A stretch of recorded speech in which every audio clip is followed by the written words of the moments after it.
Shall we begin with this lovely group? Let's give it a minute or two. Okay.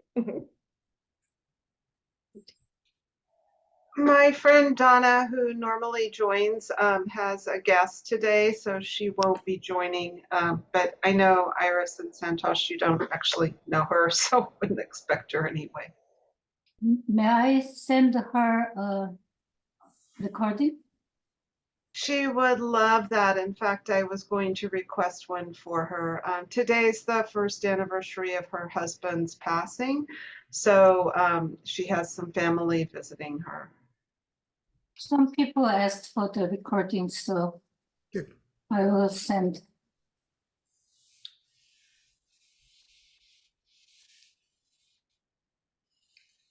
Let's give it 2 minutes. 2 minutes should be enough. Well, we will have an intimate conversation about Kumne.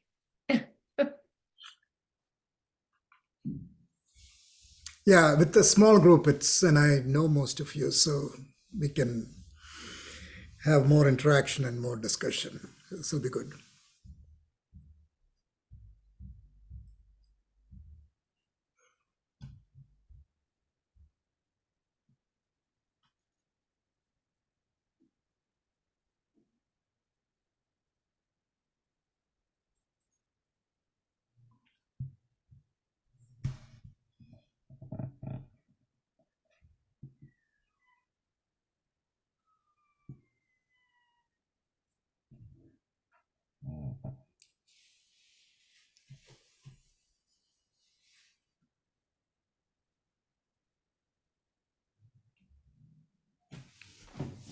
That person's Jonathan. I keep trying. Who asked for recording? Jonathan. So Jonathan, Crowley, and Donna. Okay. Okay, that's 2 minutes.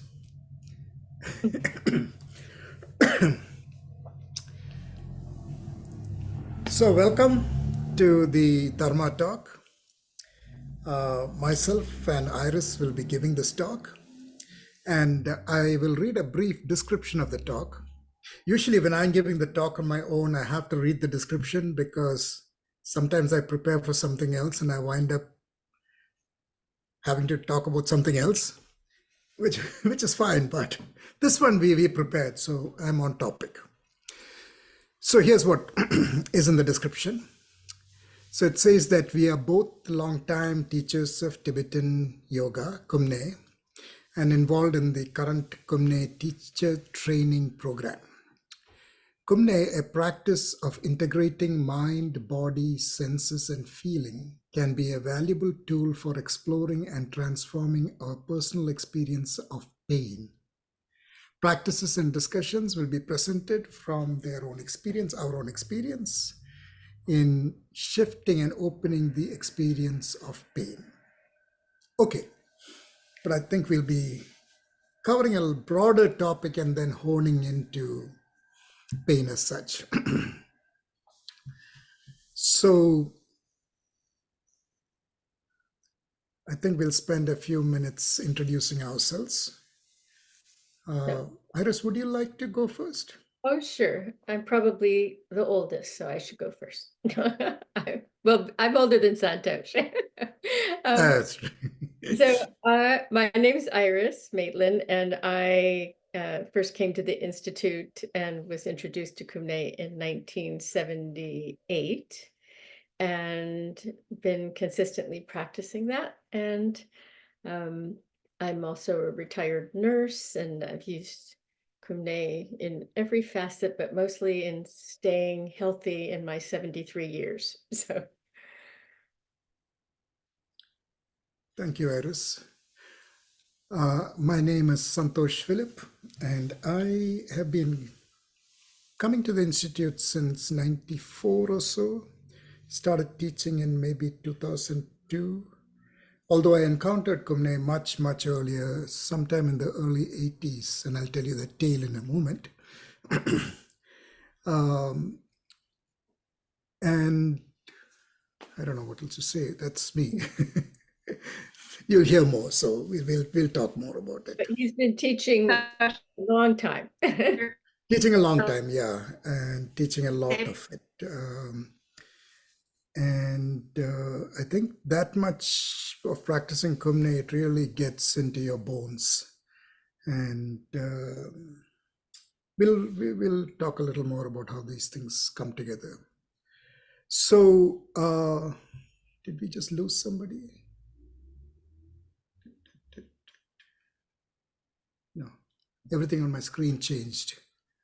Oh, Olivia disappeared. Oh, Olivia disappeared and came back. Okay, she's back. So, since we're a small group, and I think I mostly know your experiences, we're trying to get a sense of what the group is like. Are they total beginners? Are people who've done a lot of Kumne? So we can tune our talk to the audience who's there right now. But we also have to keep in mind there is an audience that's going to listen to the recording. So we might have to keep it broader than just this audience. So let's keep this short. The people who have had many years of Kumne experience, can you just raise your hands? Olivia's frozen, I think. Her connection is not good. Yeah.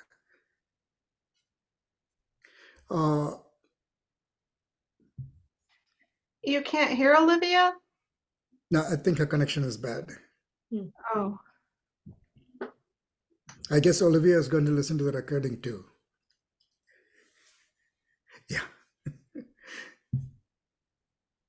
No, you're muted, so we can't hear you. It's okay. Okay. I guess I'm the only one who's having a problem. Yeah, maybe your connection. Yeah. Anybody who has some experience in Kumne, but not a lot? Little bit. Hey, Olivia has a lot of experience in Kumne. And Wayne, you have never done Kumne before. This is all new to you. Yeah, okay. I could read your lips. You were muted, but I could read your lips.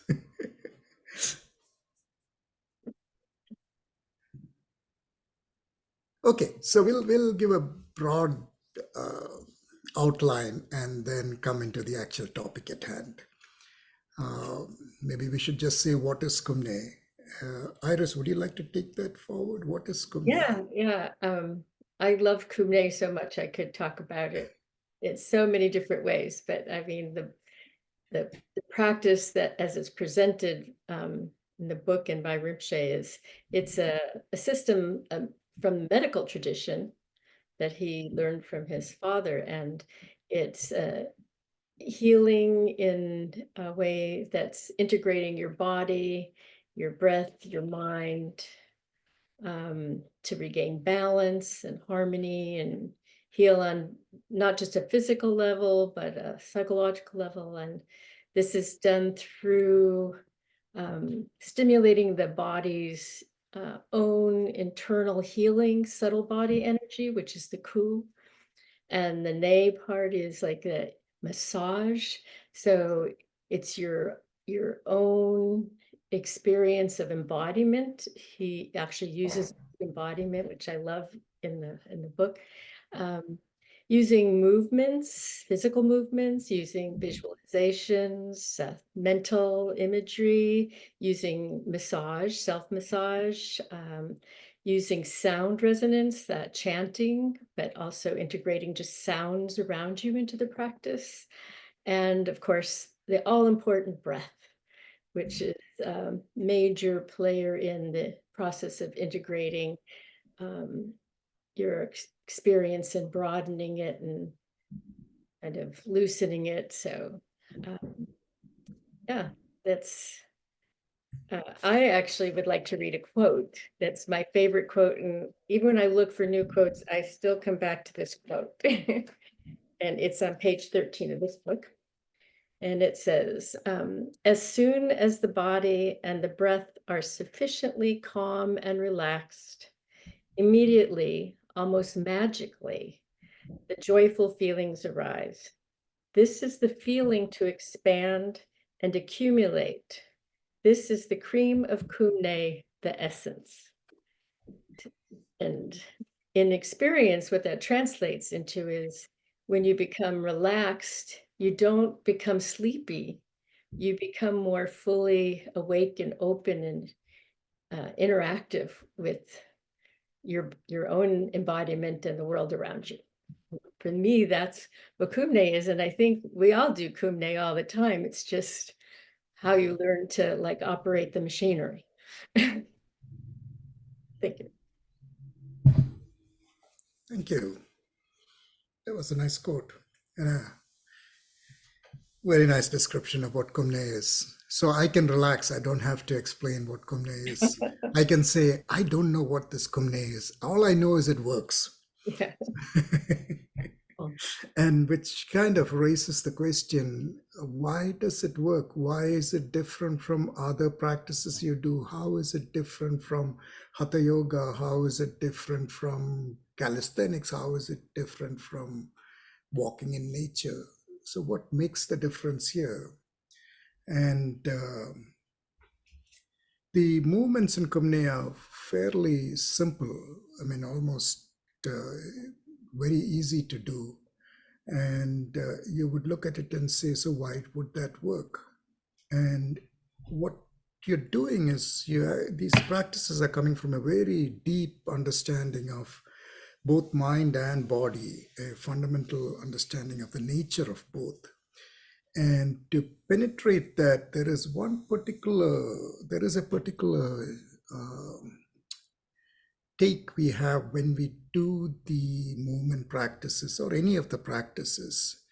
What we do is we let go of all labels and tune into the direct sensation, the actual sensation. And you would ask, what does that mean? What do you mean when you say you let go of all the labels? I would counter argue to say that you don't have any experience for which you don't have a label. You put labels on everything. What do you mean by labels? Well, there are some broad labels you have, and they fall into, I like that. I don't like that. I don't care about that. And you notice, you pick up any of your experiences, there is a very, not a thought out reaction, but almost a visceral reaction to, I like that. I'm gesturing with my body to give a sense of what that is. Yeah, I don't like that. I want to get away from that. It may be small, lighter than that, but there's always that or that. We are letting go of the I don't like it, I like it label. And then something else starts to happen. And we'll do a Kumne practice and we'll do it with this lens in mind. And then we'll see what happens. And that is harder to describe. It is best to be experienced. So it doesn't matter, in a way, it doesn't matter what kind of practice you do, simple or more sophisticated. This thing happens in all of the practices. This thing happens right now as you're sitting. It happens in your entire experience.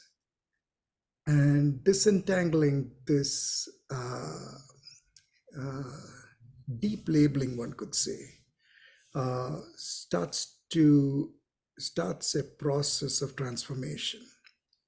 And we got, apart from those labels of I like it and don't like it, there are other labels we have which are more ordinary that says, my knee hurts. It's because when I was 5 years old, I fell down from that tree, and I hurt myself. And it's always been bothering me. So there's an entire story behind it. So all our experiences have these labels and narratives behind it, and we are really not experiencing the experience that is happening right there. And there is power and energy in the experience as it is happening. Kumne touches into that. And Kumne, when you touch into that, there's a deeply healing and transformative event that happens or experience that happens. So that is, since Iris gave a broad formal description of Kumne, I thought I could go on a tangent and say other things. So that's my tangent.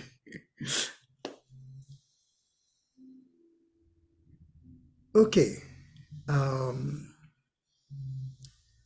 A little bit on sometimes it's interesting to hear is the stories of how we came to Kumne, and both Iris and myself came to Kumne with from very different directions, very different experiences, and that will also give a sense of the shape of Kumne and what it is. Iris, would you like to start Sure. with your tale? I actually, working as a nurse, I was working in intensive care with, really sick patients, and I really became aware of the shift in energy of people. So I actually moved from Arizona to California to find somebody to help me study and interact with that kind of energy, and I thought meditation. So that's how I ended up coming to Nigma Institute. And I actually came after having a very bad car accident. Um, and where I like that that's the end of my life, and I really injured my body. So I didn't expect to find Kumne, but it's one of the first things that you learned back then, because Rinpoche, was very concerned that Western people could not sit and meditate. We were too restless.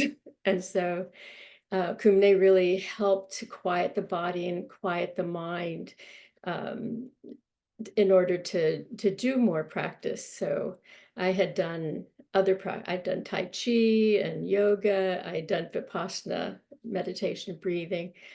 But even though Kumne is a very physical kind of thing, it's really, for me, worked magic as far as being able to sit, and be what Santosh was talking about with your experience. But I also did find that it helped me immensely with my physical pain, which is, I think, how we chose this topic, because I feel like it's just a miracle worker. But so I came to the Institute, and I started to do Kumne, and I found that it also helped me in my work, because my work was very tense, and helped me in my normal life. I was less reactive and more able to communicate clearly, and it just um, was amazing to me. And then I started working at the Institute. And so then I really needed more kumne and relaxation, because, working at the Institute, living at the Institute is like a 24-hour, 24/7 job. um, and then I had a child, and that's also, you're interacting with that little being. So kumne, eventually it starts as an outward thing, but I think eventually, and the book talks about this, eventually you're kind of doing kumne. If you just stop and take a breath, you learn that this really changes in a moment your whole experience, if you just take that breath with kind of curiosity and attention. And for me, curiosity is like really one of the main aspects that I feel Kumne works with, because if you approach whatever your experience is in the exercise, but it kind of expands out with curiosity, it just changes. It changes your relationship to that experience. So for me, Kumne, became first just a way to sit a little better.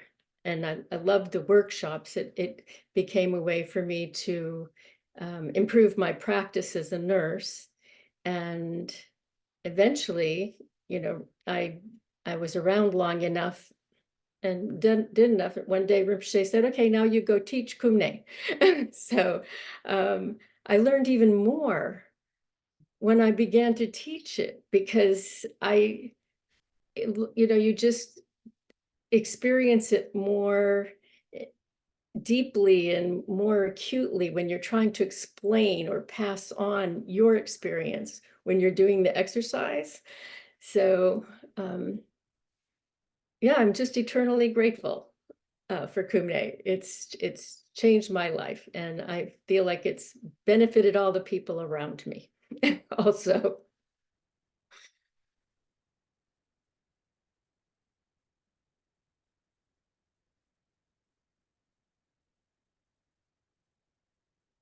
Santosh, you're muted. I muted myself because I have upstairs neighbors who are clunking and thumping around, wearing boots or something. So now they're quiet now. Good. Stay quiet. So Iris touched on two topics. One is she brought up the word embodiment, and then she talked about how Kumne can permeate your life and start to affect all the things that you do. And I remember a passage in the text that talks, that's noises from upstairs, passages in the text that talk about that. So I'm going to read one passage about embodiment, and then I'll read the next passage. And this is starting kind of in the middle of the paragraph, so it doesn't quite have a context, but it'll make sense. This ongoing exercise of body, mind, and senses, this interaction is called embodiment, a living, continuing process of enjoyment that informs all of our activities. It's a very interesting way of presenting embodiment. It doesn't talk about the body, about the mind, but it talks about a process and an experience. The ongoing exercise of body, mind, and senses, this interaction is called embodiment, a living, continuing process of enjoyment that informs all of our activities. And then it goes on and talks about a certain quality that arises, a sensation of inner warmth, a quality of sweetness that develops, and a gentle quality which continues to increase and refresh itself.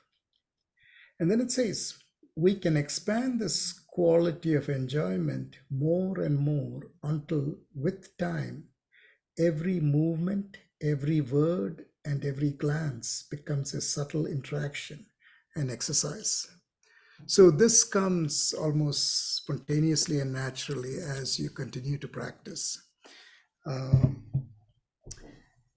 So I was inspired to read those passages out. Any case, maybe I should tell my little story of how I came into Kumle. And I was back in India in college. And in summer, I decided I had some spare time. Maybe I should do something interesting. And my brother had this book which had a whole bunch of things. It had African dance, it had running, it had Aikido. And I thought, I was flipping through the book and saying, I should do something, And as I was flipping, I came to this thing called Kumne. There were about 3-4 pages. That was it. The other ones had a lot of pages, about 3-4 pages. But let me try this. So I tried it. And I had no idea what this was. So I tried. And it had very spare description of how to do it. But they were precise descriptions. And since I didn't know what it was, I followed the instruction. I had no expectations. I followed the instructions exactly as they were. And I just got it. And as I was doing the practice, I realized, wait a minute, something's happening. What is this happening to my body? Why is my mind like this? What is this Kumne? I've never experienced this before. It's like almost immediately, within about 5 or 10 minutes. And I tried to find out what this Kumne was. So this is in the early 80s. You should remember, no internet. You're in a small town in India, which is not really connected to anything else. Nobody knows anything. You can't find out anything. Nobody had heard of Kumne. They didn't even know what those words meant. What is the strange sound you're making? So that was it. I had 3 exercises and I couldn't find anything more. And it was very clear to me that there were more than 3 exercises. Maybe there were a few more exercises. but I couldn't get hold of them because I didn't know I knew they existed, but I didn't know where to get them from. And this is very hard to imagine in today's age where you just Google and everything pops up. You could not do it in those days. You only knew it from people you knew. You talked to people if they didn't know, and the people they knew didn't know. There was no way you could know. It wasn't like here where you can go to the library and talk to the librarian. There were no libraries in that. And there were libraries, but they wouldn't know this stuff. So 10, 15 years later, I think, I was walking down the street in Berkeley and I saw this. I went into a book exhibition or something, and I was walking out. And as I was walking out, there was a bulletin board with a whole bunch of things pinned on it. And I was just looking at it, and one of them said, Kumne, drop-in class on Sundays. I know that thing. The thing I couldn't find out anything about, that one. So I dropped into the Sunday class, and then I dropped into the next Sunday class, and then I dropped into the next Sunday class for a couple of years. And that's all I did. Sunday I would turn up. So that's how I learned Kumne. And then I liked it so much that I would go back, and during the week I'll practice all those practices. And I would not practice, I would actually explore them. Wow, what is this one? What does this one do? What does that one do? What's happening to my body? I'm going into experiences that I never had before. So that was my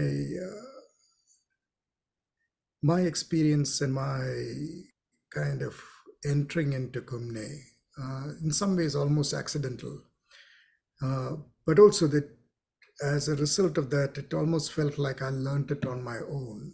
So I kind of know this because I searched for somebody to tell me there was nobody around, and then I found someone, and then I kept going. So that is how I came to Kumne. But you can see that Iris talked a little bit about her accident, and clearly you can sense that there was pain and difficulty with that.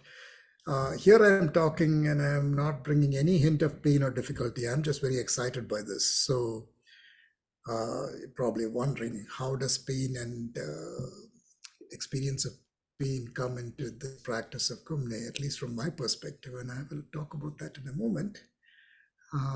So let's see, shall we? So we're close to halfway through. We can talk, but to really know Kumne, you have to do Kumne. So we should do one brief practice, and we'll do it a little abbreviated. Let's do a standing practice. So you can come to your feet, stand anywhere that's comfortable. I'll turn my camera so that you can see me fully.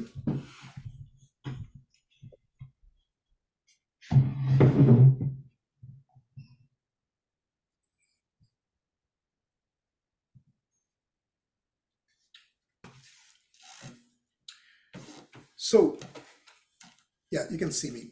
It's enough to see the top part of my body.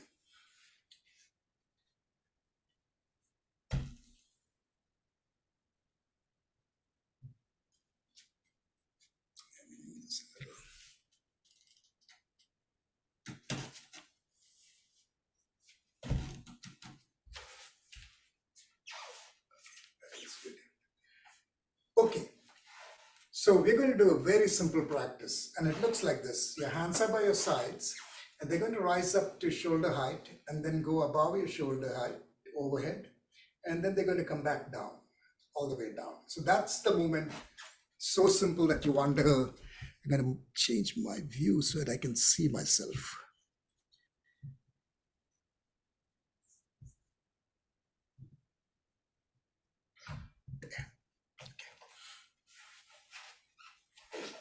Okay, that looks good.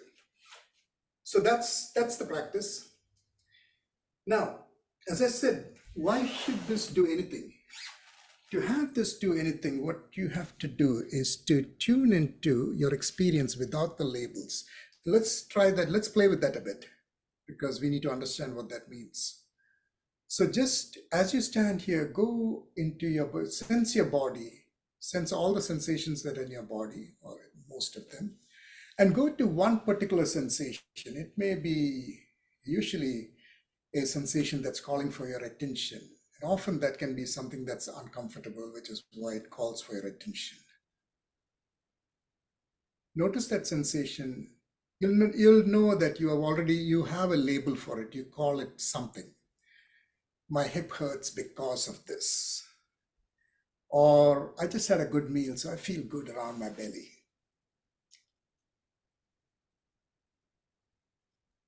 Take any sensation you have. It can be anything. Pick one. Go to that sensation. Any label you have, you like it, don't like it, just let that go, let that go. Look at that sensation, look at that sensation. Sense that sensation as it is. When you do that without the label, directly as the sensation, it's different, it's different. It changes and moves. Its quality is different from what you first perceived. As much as you can, let go of the labels. As we do the practice, sensations will arise right through your body. Go into the sensations, let go of the labels, see what happens, see what happens.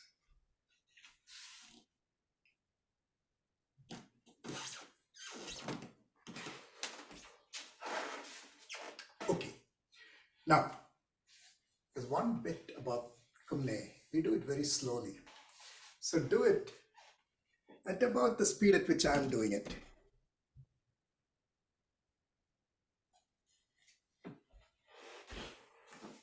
And if that's too slow, you can speed up. But we're going to do just one repetition, maybe two, we'll see. So take a moment, just close your eyes for a moment. Just sense your body, sense the sensations in your body. Let go of any labels if you can. If the label wants to stick on, let it stick on. Open your eyes softly. And if you can do this, let your breath come through your nose and through your mouth. Half your breath through your nose, half your breath through your mouth. If you find that uncomfortable, you can just breathe the way you usually breathe and come back to this breathing. Okay, let your arms start to rise up on both sides. When you slow down, you can really sense. As you sense, no need for labels. What are those sensations? Sense them. You can't even ask what are they, because that would be labeling it. Just sense them, just sense them.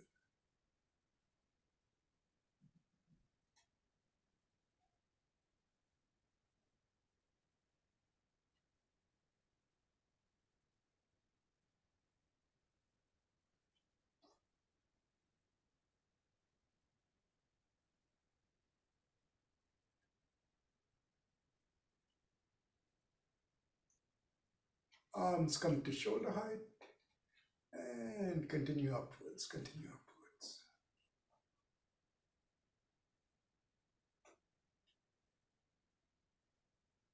Sink yourself into sensations as sensations. There may be an ocean of sensations and you may be swimming in them.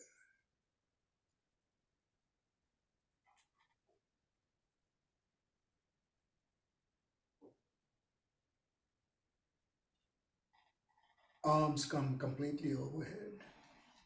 Take a moment and just lengthen your body. Reach up with your fingertips to the sky. Relax. And then let your arms start to come back down. Again, let it move slowly so you can really sense, really sense.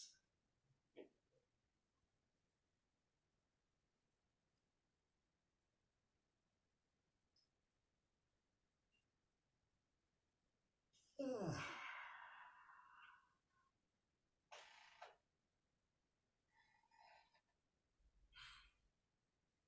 When your arms are at about shoulder height, just pause for a moment. Sense your heart, sense your arms. Sense the body being vertical. And then let your arms continue down slowly.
Once your arms are all the way down, just stand and sense, just stand and sense.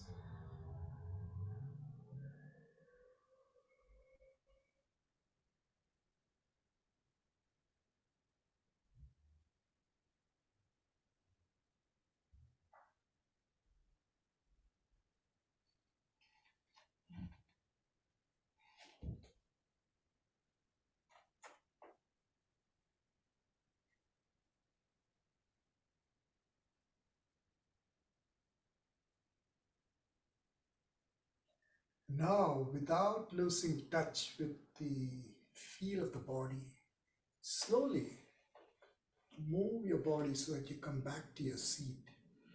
As you come back to your seat, this coming back to your seat is also part of the practice. And the sitting in your seat, you're going to sit in stillness for a few minutes, is also part of the practice. As important as the movement itself.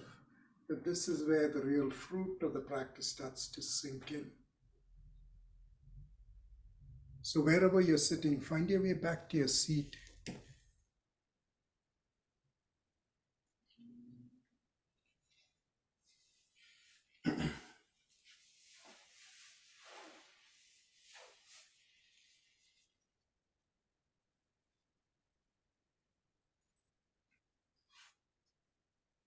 We'll sit for a minute or two, maybe 3. Usually we would sit for about 5 minutes, but here we'll shorten it a bit.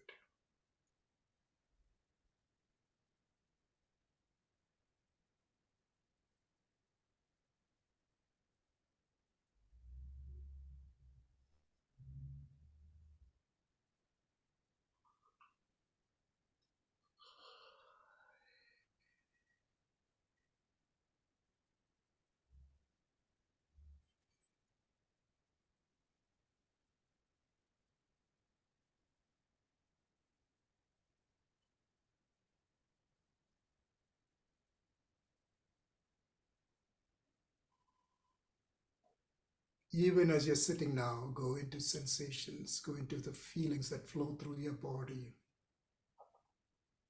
See if you can let go of labels, any names, any meanings also. It's curious, you can even let go of the meaning, just the sensation, directly sensing.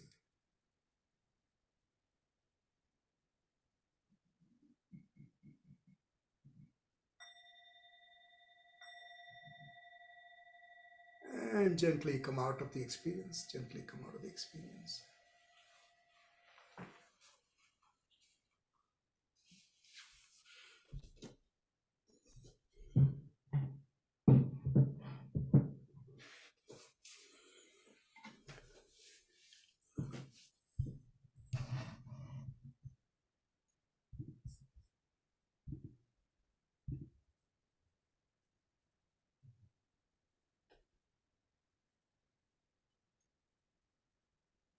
It's interesting, it takes a while to come out of it.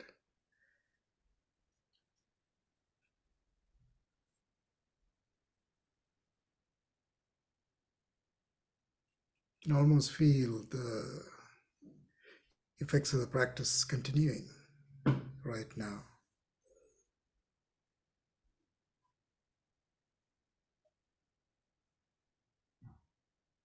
But now we got to get to the heart of our talk, which is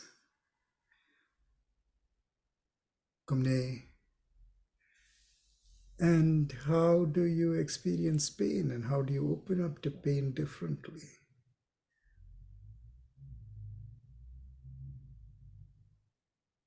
I think I'm going to ask Iris to speak of her experience first, and I'll pick up afterwards. Well, thank you for the practice, of course. Normally that exercise is repeated at least 3 times, 3 or 9 times, and we would probably sit longer. And this brings me to a very important point about Kumne. Usually people think, oh, I'm going to sit after the exercise for a few minutes, but actually, there's 3 parts to Kumne exercise, and one is the posture, the foundation, whether it's sitting, standing, laying, and then there's the actual thing that you do to stimulate that flow of your subtle body energy, which is either chanting or thinking, visualization, or a movement. And then the third part of the exercise is, as described in that first quote, the essence of Kumne is when you stimulate and feel the flow of that energy to go into it more openly and deeply in a way that as you go into it, it actually expands, and it can expand through your body, beyond your body. But that third part isn't sitting after the exercise. It is like the cream of the cream. It's your reward, is how I think of it. You've done that exercise, and now you just get to bathe and allow that massage with the subtle body energy. So that's all I want to say about that, because I'm one of those people who will normally sit for a very long time, as Santosh can can attest to, because he's been in places where I've led a Kumne exercise and made him sit a long time, but he enjoyed it after a while. But for me, I feel like it's important to make that point. Don't rush through that part of the exercise. So now about pain. So much of my journey with Kumne has been through working with pain, not just my own pain, but the pain of my patients. I remember one time when I first met Rinpoche, I asked him about working with people who were in pain and who were dying, and I expected him to give me some esoteric response. And he just said, "Don't you be afraid." And I really thought about that still for years, many years later, and certainly my experience in looking for what he was talking about, led me to become more aware of my body tension, my breathing. And I also could do this because I was learning how to watch my breathing. I was learning how to feel my sensations through the practice of Kumne. Kumne kind of develops, as I said earlier, kind of curiosity, which is so valuable when doing Kumne, but also how to integrate that into your life of action and integration into the world. But any sensation, pain is just one of a huge range of sensations that we're capable of having in our bodies. So the physical experience early on certainly helped me just loosen up. I eventually had to have surgery on my neck, but if you've ever experienced nerve pain, you'll know it's takes up a lot of space, and it's very hard to ignore. But Kumne, first of all, just helped me to loosen up physically the areas that I was holding, but it also made me approach the pain differently, again, with curiosity. But then I started to experiment. Well, if pain takes up a lot of space, there must be space in pain. And then there's so much talk about integrating breath with your sensations and with your body. So I feel like so much of my experience of pain changed when I did that with the pain.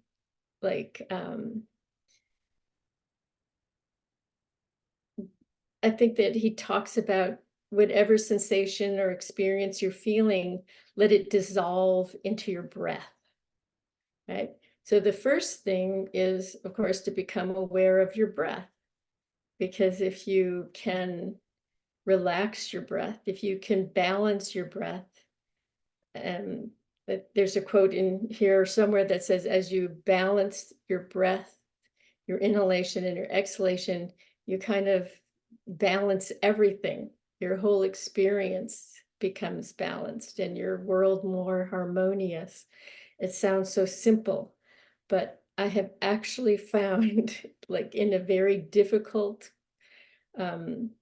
situation, if I just like stop and open my mouth and take a breath, my ability to be there without as much fear, without as much pain, it changes almost instantly. And certainly this was very true in trying to apply what Rinpoche told me in working with patients. Don't you be afraid. You know, one breath can just really get you in contact with where you are right now, and let go of some of it, not all of it, of course. I really like to work with chanting. I find it very transformative. I chant every morning as a way of dealing with my aging embodiment, my mind, interacting with all of the distressing things in the world. But I feel that it's easier for me to start with my breath dissolving into sound and moving into dissolving my physical tensions and my anxieties into my breath. So I actually used chanting when I was in labor. I had a very happy labor. It was not too long, but I chanted Om with my pain, and it was very transformative. And I just can't imagine that experience without having that tool. And I think that again, if I have pain, my first reaction is usually to tense up. So if I make an effort to start with my breath and then start, with the curiosity of where the pain is, even if it's psychological pain, physical pain is kind of easy to locate, right? It's in my shoulder, it's in my back, it's in my neck. But psychological pain is really not that different, in the way that you can work with these practices. It's again going back to the basics. It's integrating body, breath, and mind. So we associate pain, physical pain, with the body, but your body is full of breath. It's full of experience. It's full of sensations. So just playing and being curious and doing the exercises, really does kind of develop a skill in letting things dissolve. I like this term that he used, letting your sensations dissolve into your breath. It's really how I experience it often. Like the breath for me is sometimes I'll think about it like a river, and I'm in these little pieces of pain, or just like these little balls of mud. Have you ever thrown mud balls into a river? They just kind of disperse and become part of the muddy water and then go on to the ocean. I kind of think that way when I'm dealing with physical pain, or the tension's just kind of dissolving. But again, I feel like because we're not solid, there's space and everything, I find this practice really helpful, and that practice of expanding beyond your body and that sitting time afterwards, so important. And it really helped me and continues to help me understand that when I walk into a room with a patient, they start to react to me right away before I say anything, the way that I walk into the room. And I think I experienced that with little babies.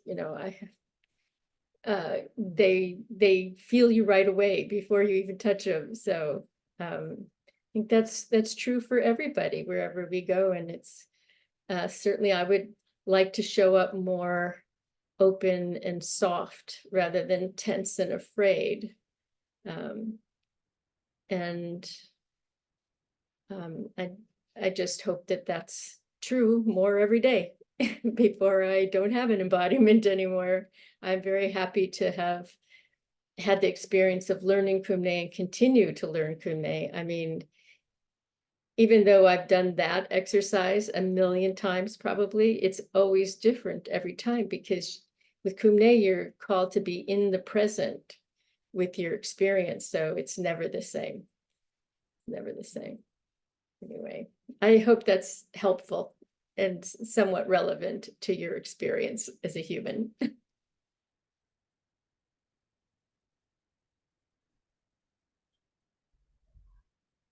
Thank you, Iris. That was a very good and interweaving talk on pain and Kumne. I don't know what I can say to even come close to that. So I'm going to keep it very simple.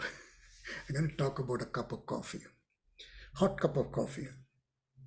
And I was sitting with a friend who's also a Kumne practitioner, and we were sitting, and I had my cup of coffee there, and I grabbed the cup and I said, it's hot. And I pulled my hand away. And my friend Salvia turned to me and said, Santosh, it's not hot, it's only sensation. And I got a little grumpy because he was pushing my buttons. But then I said, there is something to what he's saying. So I took my hand back to the cup and I held it again to notice the sensations. And it was not hot. Yeah. There was a fascinating range of sensations in that. That label hot locked me out of that entire experience. So I said, I'll put it in a very simple way so that anyone can do this. Be careful, don't burn your hand. But you see what I'm saying. When I held the cup, it was hot and it was pain. Both of them were labels. Even pain is a label. But it's a very strong label, very strong label. It's so strong that you turn to me and say, what do you mean pain is just a label? It hurts, but you can't just say it's a label. With not so intense pain, like that hot cup of coffee, for instance. Open up the dimensions of what is that sensation. And I actually found a quote in a practice, and I'll read that to you. This is in a particular practice. As you do this exercise, you may feel some painful sensations at first. We usually think of pain as something to be avoided. Yet, if you can concentrate on the sensations which are produced by this exercise, you can go beyond the mental concept of pain to a source of new and vital energy. As you concentrate, let your breathing merge with your sensations and transform them into healing energy. So all these are opening up other facets of what the sensation we call pain could be. And for our entire range of experience, we need to experience that. So we may be coming to the time. We've got about 5 minutes left. Chris wants to ask a question. Chris, go for it. I have a This is the question. time for discussion. We don't have that much time anyway. Pain, I understand physical pain, I understand psychological slash mind pain, but when you mention massage of the subtle body, I don't know whether the subtle body experiences pain. And that's the question. Does the subtle body experience pain? I know the body does and the mind does, but what about the subtle body that you're referring to? Does it not experience pain since we're massaging it?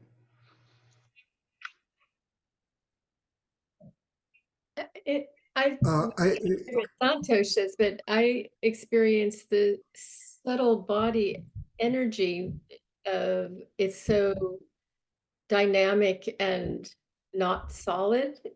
It's would be hard to identify anything more than the flowing movement, opening part of it for me. But how about, do you have an answer for that, Santosh? yeah, my internet broke up a bit. Uh, I think more My internet broke up a bit, so we only got bits and parts of the question and the response. So I, I think that the subtle body if I have to, energy is either open or it's not flowing or it's flowing. I don't think it's a static thing like a body or I was asking because the relationship of kumne to pain, it struck me that one way out of the pain might be the actual getting more in touch with the subtle body. If it doesn't feel pain and the body or mental states are in pain, somehow if you get into that more mysterious, whatever that refers to thing, and you massage it and bring that to the fore, it might decrease your focus on. I would say the only way to it's a so Chris, I would say the only way to really test that out or to know about it is to test it out. yeah, And what happens when you do that? And I would say that what that's true. When I had my surgery for my neck and I had a lot of pain, I felt like it was the experience of getting to know the interaction between the subtle body energy and the breath and the action and the sensations, kind of like a recipe. I don't know. Just the integration of body, breath, and mind is really what leads to things not being identified as I have pain, right? I mean, it's not like the pain goes away. I mean, it's not like you're cured, but it just changes your relationship with it so much. It becomes part of this integrated energy of awareness and, interactive breath and and sensations. And again, it's like learning to play an instrument. You just practice and you become familiar so that eventually you don't have to think about all the keys, and I think it can be approached with a lot of playfulness and curiosity, and I hope you don't have too much pain to have to work with. yeah. But I have had my neck fused with bone for my hip, and people look, doctors look at my x-rays and they say I should be a fat lady addicted to pain pills. And I'm not, because of Kumne. I really believe it's because of Kumne. I believe the physical movement I have, the ease and comfort that I have in my body is attributed to Kumne. Okay, we are out of time. It's 7 p.m. We didn't So leave as much time. your experience will be, you should let us know later. You can give a Dharma talk on what you learned about the subtle body energy and its relationship to pain. I look forward to it. Okay. So let's bring this talk to a close. Thank you everyone for joining us and participating. We wish each other goodbye for now. So see you all. Let's do a closing gesture. It's not enough time, so I let it go. If you know it, you can. Thank you. Bye. All right. Thank you, everyone. Bye. Thank you so much. Thank you for the opportunity. Bye.